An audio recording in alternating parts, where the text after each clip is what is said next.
أيضا هنا أقرأ تعليق لأحد الأخوة كتب: أمضيت يومي بين مخطوطات ابن خلدون وكونت وماركس وغيرهم لأعرف ماذا يقصد الأسد الممانع بالتنظيف الذاتي للأمة. نحن أيضا لا نعرف ماذا يقصد بهذا التنظيف، ربما كما قال الأخ قبله ينظف كل من لا يؤمن به ربا. أحد المعلقين أيضا كتب: شيزوفرينيا وما خلصت عم تزيد. في أحد الأخوة قال: الحمد لله استطعت المرة الأولى أن أمنع نفسي من مشاهدته بسبب الفضول، لأن فضولي كان قوي لأرى هذا فراغ ماذا يريد أن يقول، وحسب المثل القائل: أعرف عدوك. سابقا كان يضحكنا وبشدة، لكن اليوم لا أستطيع أن أضحك وأنا أرى الشيطان أمامي، إنه منظر مرعب ومقزز للأبدان. في معنا أيضا الناشط خالد الفهد. في معنا اتصال قبل أن أقرأ التعليق. في معنا أم عبد الله من حلب. أم عبد الله. السلام عليكم.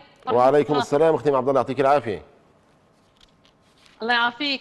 أم عبد الله، يعني شو رأيك بلقاء بشار الأسد امبارح، والذي اتسم بين قوسين بالوقاحة أن يخرج على قناة الدنيا التي كانت مذيعتها تتجول وتبتسم بين جثث الشهداء؟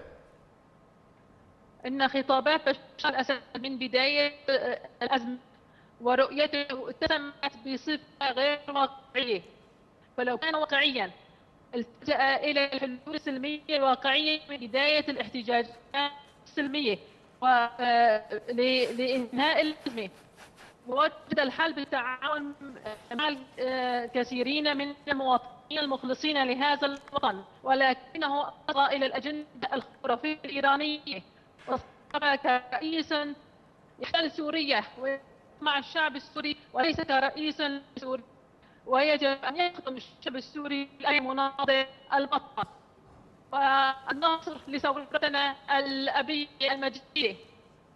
طيب. والفرج السوري المناضل والفرج للمعتقلين والرحمة للشهداء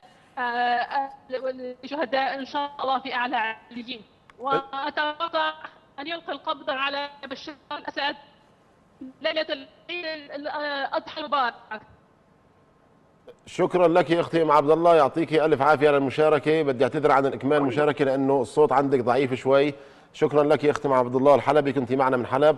ام عبد الله يعني ذكرت انه هذا خطاب نتمنى ان يكون هو الاخير وان يتم القاء القبض على بشار.